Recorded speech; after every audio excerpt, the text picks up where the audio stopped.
प्रयास करना, जब जब जिस जिस महीने में जो जो प्रदोष पढ़ा करे, जब प्रदोष पढ़े, बन सके 1 बेलपत्र, बन सके 5 बेलपत्र, शमी पत्र, हरे मूंग, हरा मूंग, बेलपत्र, एक कलश के अंदर थोड़ा सा पानी लेकर 1 बेलपत्र, हरा मूंग, शमी पत्र डालकर और उसमें थोड़ा सा गुड़ डालकर भगवान शिव का स्मरण कर कर प्रदोष काल में, मान लो कोई काम आपका बहुत जरूरी है, बहुत दिनों से आप थक गए हैं, नहीं हो रहा, कर्जा बढ़ रहा है, धन नहीं आ रहा, व्यापार नहीं चढ़ रहा, या कोई समस्या बहुत प्रबल है, कोई एग्जाम में बैठ रहे हो, नहीं हो रहा, परीक्षा भी दे दी है, रिजल्ट आने ही वाला है, तो भी प्रदोष काल में, प्रदोष के समय वो जल, मूंग, शमी पत्र और बेलपत्र और गुड़ का शंकर के शिवलिंग को समर्पित करना प्रारंभ कर दो। 2 या 3 प्रदोष करोगे, बाबा आपकी मनोकामना शीघ्र पूर्ण कर देगा। 2 या 3 करोगे, बाबा करेगा। गुरुवार की प्रदोष पड़ती है तो शिव गंगा के स्थल पर निवास करते हैं। गुरुवार की प्रदोष शत्रुओं का नाश करती है। ऐसी प्रदोषों का नियम वर्णन किया, फिर लिखा शिव महापुराण में, बड़ा सुंदर लिखा वेदव्यास जी ने। मान लो आप प्रदोष का व्रत नहीं कर सकते, आप अगर व्रत नहीं कर सकते तो प्रदोष के दिन, प्रदोष काल में शाम का समय सूर्यास्त का कुछ पल, कुछ घड़ी के पहले से लेकर बाद तक का प्रदोष काल के अंतर्गत आप शंकर जी के मंदिर में जाकर 1 लोटा पानी, 5 बेलपत्र भी अगर समर्पित करते हैं तो संपूर्ण प्रदोष का फल आपके भाग्य में प्रबल हो जाए। शिव महापुराण में शिव कथा कहती है, नंदी का 1 पांव जो ऊपर होता है, आप लोग दर्शन करे होंगे शंकर जी के मंदिर में नंदी के, तो नंदी का 1 पांव उठा हुआ होता है, 1 पांव नीचा की ओर होता है।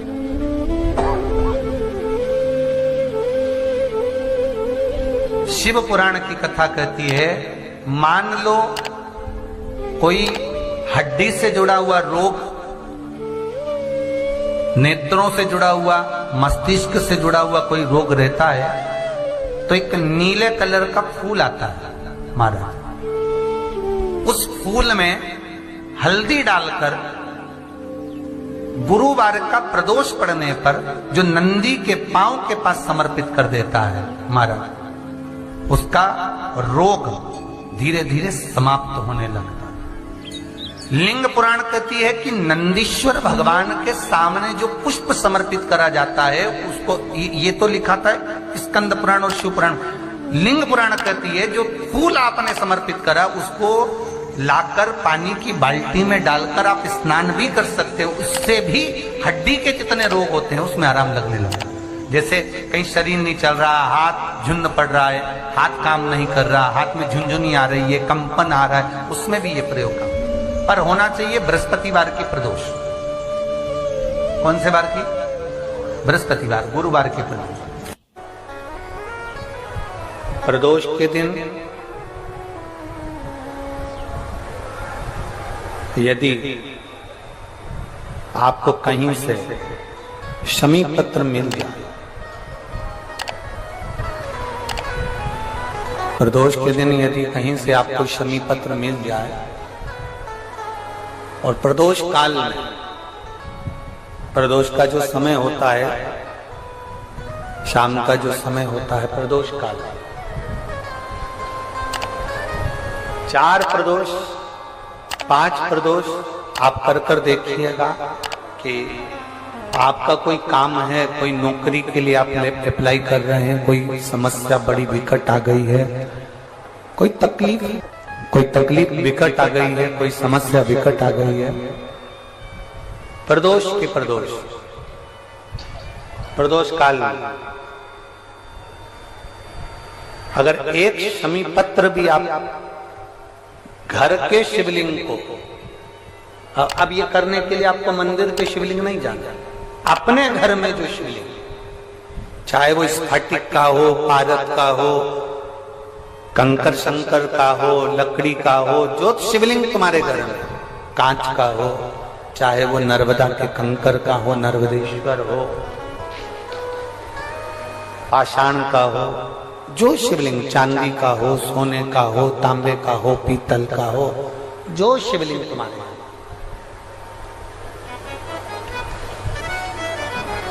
एक शमी पत्र, यदि आप भगवान शंकर के शिवलिंग पर समर्पित कर रहे हो और उस शमी पत्र को उठाकर रात्रि को 9:15 की जो एक मुहूर्त होता है, एक समय होता है, जिस समय पर हम अपने मन की बात भगवान शंकर को कहते हैं, पूर्व में भी इसका वर्णन हम कर चुके हैं कथाओं में।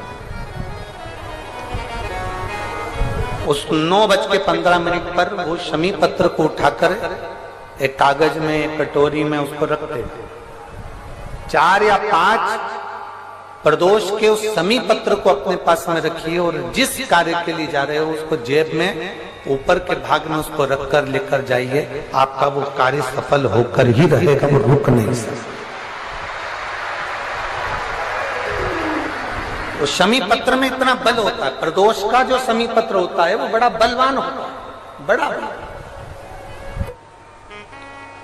प्रदोष, शिवरात्रि, सोमवार, सोमवार की अष्टमी, प्रदोष भी हर महीने आती है, शिवरात्रि भी हर महीने आती है, सोमवार भी हर महीने 2, 3, 4, 5 पड़ी जाती है। सोमवार की अष्टमी जरूर साल भर में 4 या 5 आती है। सोमवार, प्रदोष, शिवरात्रि, सोमवार की अष्टमी, ये वो तिथियां हैं, ये वो वार हैं। अगर कोई भूल से भी शंकर भगवान के शिवलिंग का निर्माण करता है या अपने घर में रखे हुए शिवलिंग पर शमी पत्र को समर्पित कर देता है तो जिंदगी में उसका बाल बांका हो ही नहीं सकता। प्रदोष के शमी पत्र में बल होता है, प्रदोष के शमी पत्र में। मैं सुनील जी को धन्यवाद दूंगा, आपको बहुत बहुत साधुवाद। ये 5 दिन की कथा में 22 तारीख को प्रदोष पड़ रहा है और बाबा की कृपा है आप पर, जो ये प्रदोष के समय पर भी कथा चल रही है। कथा का समापन 23 को है पर 22 को प्रदोष पड़ जाएगा। कितने किस्मत वाले हैं रेवाड़ी वाले, घर जाके नजर उतरवा लेना राइनोन से हो।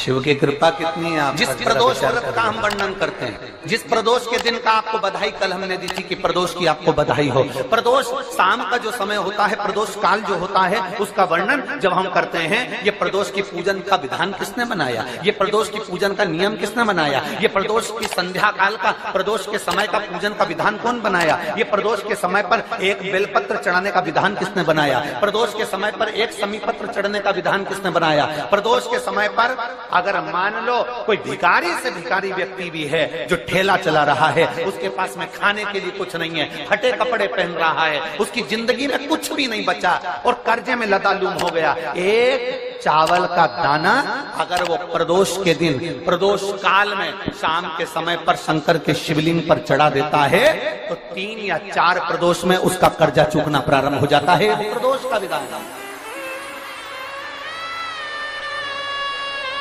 इतना ये प्रदोष का वर्णन करा किसने, इतना प्रदोष की महत्वता बताई किसने, कौन करे इतना वर्णन। अगर प्रदोष की महत्वता बताने वाला कोई है, इसीलिए मेरे शंकर भगवान माता सती को लेकर कुंभज ऋषि के यहाँ, अगस्त ऋषि के यहाँ कथा सुनने के लिए गए थे, क्योंकि उनके बराबर कोई शंकर के महत्व को बता नहीं सकता और प्रदोष के महत्व को नहीं बता सकता। सती मैया को प्रदोष का महत्व बताने के लिए शंकर सती जी को लेकर कुंभज बाबा के यहाँ गए थे, अगस्त ऋषि, कि प्रदोष के महत्व को तो जानो सती, तुम प्रदोष के महत्व को तो सती जानो, तुम प्रदोष के महत्व को तो सती पहचानो कि प्रदोष का महत्व क्या होता है, प्रदोष काल का महत्व क्या होता है, प्रदोष के समय का महत्व क्या होता है। जिस समय पर सूरज डूब रहा हो, चंद्र प्रकाशित हो रहा हो, दोनों का मेल हो रहा हो, ना तो पूरा सूरज डूबा है, ना पूरा चंद्र आया है, ना पूरा अंधेरा है, ना पूरा उजाला है, उस समय को प्रदोष काल कहा गया। उस समय को प्रदोष का समय कहा, प्रदोष काल कहा। अब कई लोग हमसे कहते हैं, गुरुजी आप हमको प्रदोष का समय बताया करो कि प्रदोष काल किसको कहते हैं, प्रदोष का समय किसको कहते हैं।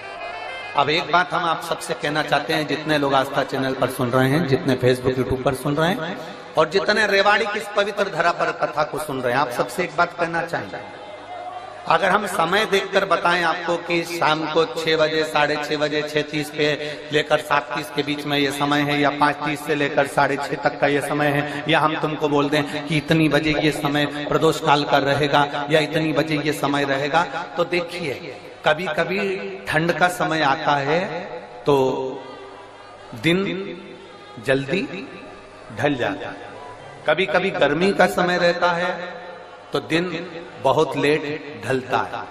इसलिए समय की गणना से मत चलो, आप तो ये अंदाजा लगाकर रखो कि दिन ढल रहा हो, अंधेरा होना शुरू हो रहा हो, सूरज डूब रहा हो, चंद्र प्रकाशित हो रहा हो, अंधेरा अपना काम कर रहा है, सूरज ढलता जा रहा है, दिन कम होते चले जा रहा है और अंधेरा थोड़ा बढ़ते चले जा रहा है। इन दोनों का जो मिलन का समय हो, अब वो कितनी भी बजे, आप तो बस उसके मिलन का समय निकाल लो, वही समय प्रदोष काल कहलाता है, वही समय प्रदोष काल।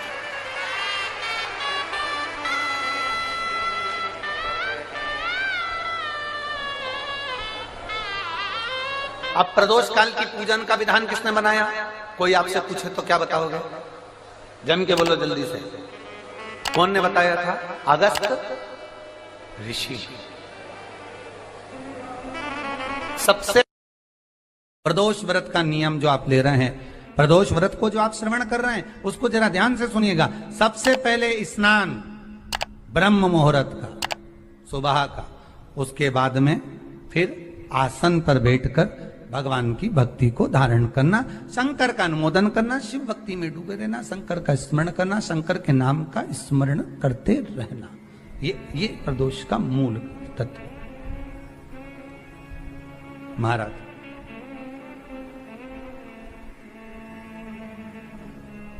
प्रदोष व्रत करने वाले को भोजन नहीं करना चाहिए, ध्यान दीजिए। फलाहार करो, उसमें भी नमक का सेवन मत करो। प्रदोष व्रत में नमक का सेवन वर्जित होता है। कोई कैसे कहते तुमको कि तुम अभागे हो? ना ना, हमारे बराबर भाग्य नहीं है किसी का।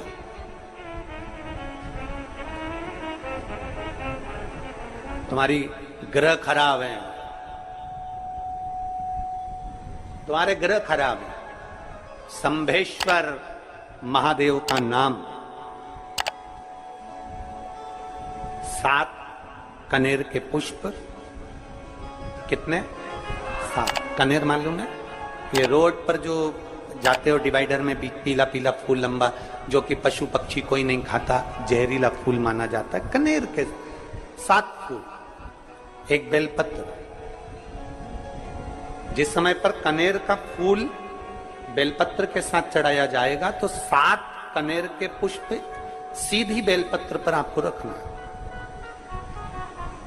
2-3 प्रदोष कर कर देखना। अगर कोई आपसे कहे कि आपका भाग्य ठीक नहीं चल रहा, आपकी किस्मत ठीक नहीं चल रही, आपके ग्रह ठीक नहीं चल रहा है, आप भाग्यशाली नहीं हो, पहले तुम वहां से उठ जाओ, उसके बाद में देवाधिदेव महादेव के पास 7 कनेर के पुष्प एक बेलपत्र में रखकर नंदीश्वर के पास में बैठकर श्री शिवाय नमस्तुभ्यम बोलकर अशोक सुंदरी वाली जगह पर स्पर्श कराकर भगवान शंकर पर 7 फूल के साथ बेलपत्री की डंडी अशोक सुंदरी की साइड हो, ऐसा स्मरण करते हुए शिव को समर्पित कर दे। वही बेलपत्री 5 बार नमः शिवाय या पंचाक्षर मंत्र, षडाक्षर मंत्र या श्री शिवाय नमस्तुभ्यम बोलकर वही बेलपत्री 3 प्रदोष, 4 प्रदोष, 5 प्रदोष, 2 प्रदोष, जितने प्रदोष आप चढ़ा रहे हैं प्रदोष काल में, वो बेलपत्री लाकर अपने कक्ष में अपने पूजन वाली स्थान पर रखते जाओ। एक बेलपत्री एक प्रदोष पर लाओगे, अगला प्रदोष आएगा, कितना अंतर पड़ता है आपके भाग्य बदलने में, आपको खुद मालूम पड़ जाएगा कि आपकी किस्मत कैसे बदल गई। मेहनत आपको करना है, परिश्रम आपको करना है, लगन आपको लगाना है, और बेलपत्री और कनेर का पुष्प शिव को चढ़ाना।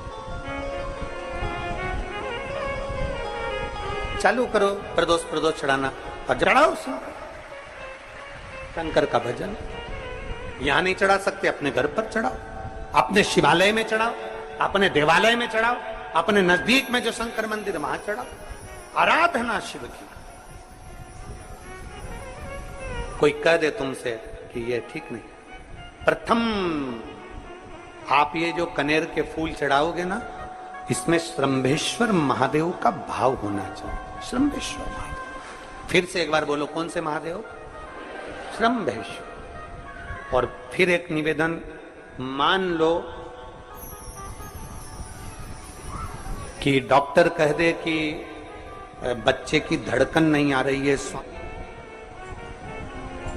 7 पुष्प कोई से भी, 7 बेलपत्र अशोक सुंदरी वाली जगह पर एक एक कर बेलपत्र, एक बेलपत्र एक पुष्प अशोक सुंदरी वाली, एक बेलपत्र एक पुष्प अशोक सुंदरी वाली जगह पर चढ़ा दीजिए, और एक बेलपत्र उसमें से एक पुष्प लेकर अपने घर चाहिए, और 15 दिन के बाद वापिस उस बच्चे की सोनोग्राफी जांच डॉक्टर के कहने से कराइए।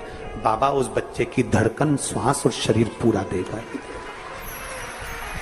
श्रंभेश्वर महादेव में, श्रंभेश्वर महादेव का जब नाम लिया जाता है तो 33 कोटि देवी देवताओं का एक साथ नाम उच्चारण हो जाता है। 33 कोटि देवताओं। श्रंभेश्वर, बोल श्रंभेश्वर महादेव की। श्रंभेश्वर भगवान का स्मरण किया है। आगे वर्णन आया है भगवान के सुंदर आनंदमय स्वरूप का। जब भगवान देवाधिदेव महादेव आनंद में विराजमान थे, देवता और राक्षसों ने मिलकर मंथन किया, मंथन में विष निकला जो देवाधिदेव महादेव के पास पहुंचा। शिवजी ने विष को धारण करा, क्योंकि घर का जो बड़ा होता है, घर का जो बुजुर्ग होता है, उसको बहुत सहना पड़ता है, बहुत सहना पड़ता है। घर का जो बुजुर्ग है, घर का जो बड़ा है, उसको सहना पड़े, सहन करना पड़े, और सहने की आदत होना भी चाहिए।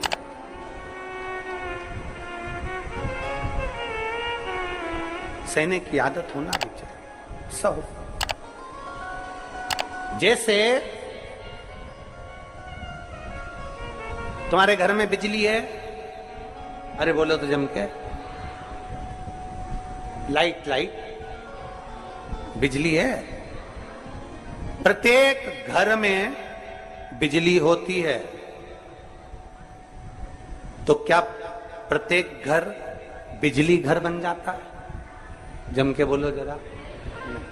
बिजली घर तो 1 2 कहीं कहीं, बड़ा शहर है तो थोड़े ज्यादा हो सकते, छोटा शहर है, छोटा गांव है तो बिजली घर 1 2। प्रत्येक घर में बिजली होती है, पर सारे घर बिजली घर नहीं कहलाते, बिजली घर नहीं बन जाते। बिजली घर तो कोई सा घर होता है।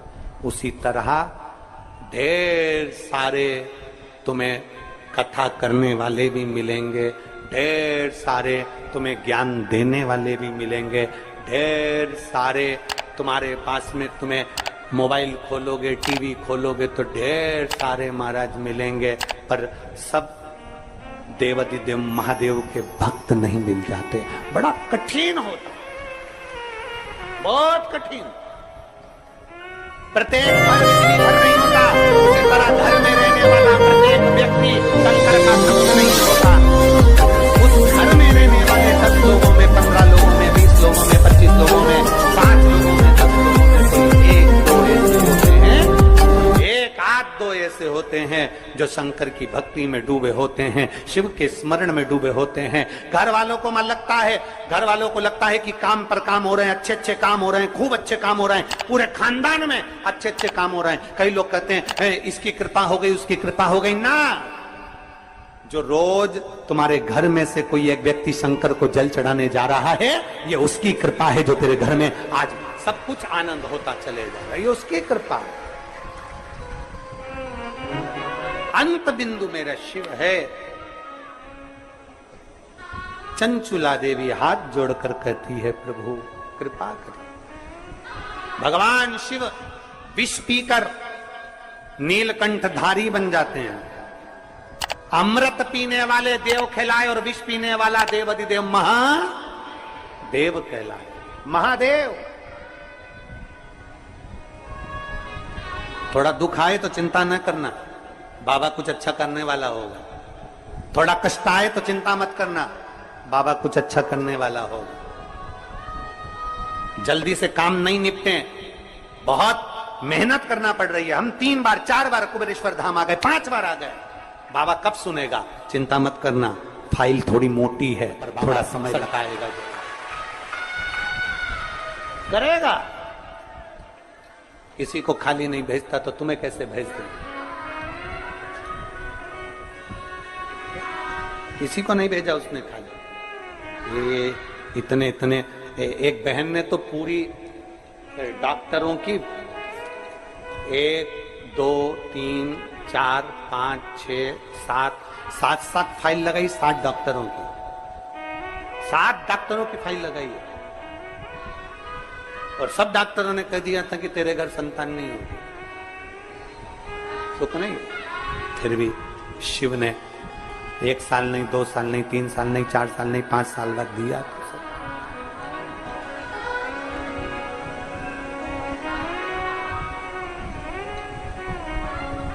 देता जरूर है, थोड़ा समय लग सकता है।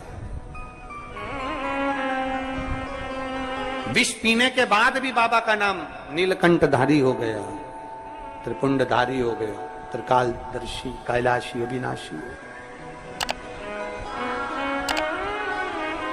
क्या नहीं देता? शिव कथा कह रही है, भगवान शंकर का चरित्र कह रहा है, शिव महापुराण की कथा कह रहा है, ओगड़दानी का चरित्र, बाबा के सुंदर 12 ज्योतिर्लिंग का चरित्र श्रवण कराया, वर्णन किया। फिर वर्णन आया है मल्लिकार्जुन का। कार्तिकेय बाबा जब रुष्ट होकर चले गए तो उनको श्री शैलम पर जाकर मनाया, मल्लिकार्जुन के रूप में विराजमान। जब अपने नजदीक में, अपने क्षेत्र में शिव महापुराण की कथा हुआ करे तो 7 दिन नहीं तो 6ठे दिन, 7वें दिन, एक दिन जाकर बाबा की उस धरा को प्रणाम जरूर करा। प्रयास। मल्लिकार्जुन के रूप में पूजाए। तीसरा महाकाल जी का वर्णन किया, दूषण नाम के राक्षस के संहार के लिए भगवान काल अधिपति महाकालेश्वर बन गए। फिर वर्णन आया है श्री ओमकारेश्वर जी का, विंध्य नामक पर्वत के तप करने पर भगवान ओमकार के रूप में विराजमान। अगला वर्णन आया है केदारनाथ नर नारायण के तप करने पर भगवान केदारेश्वर के रूप में विराजमान।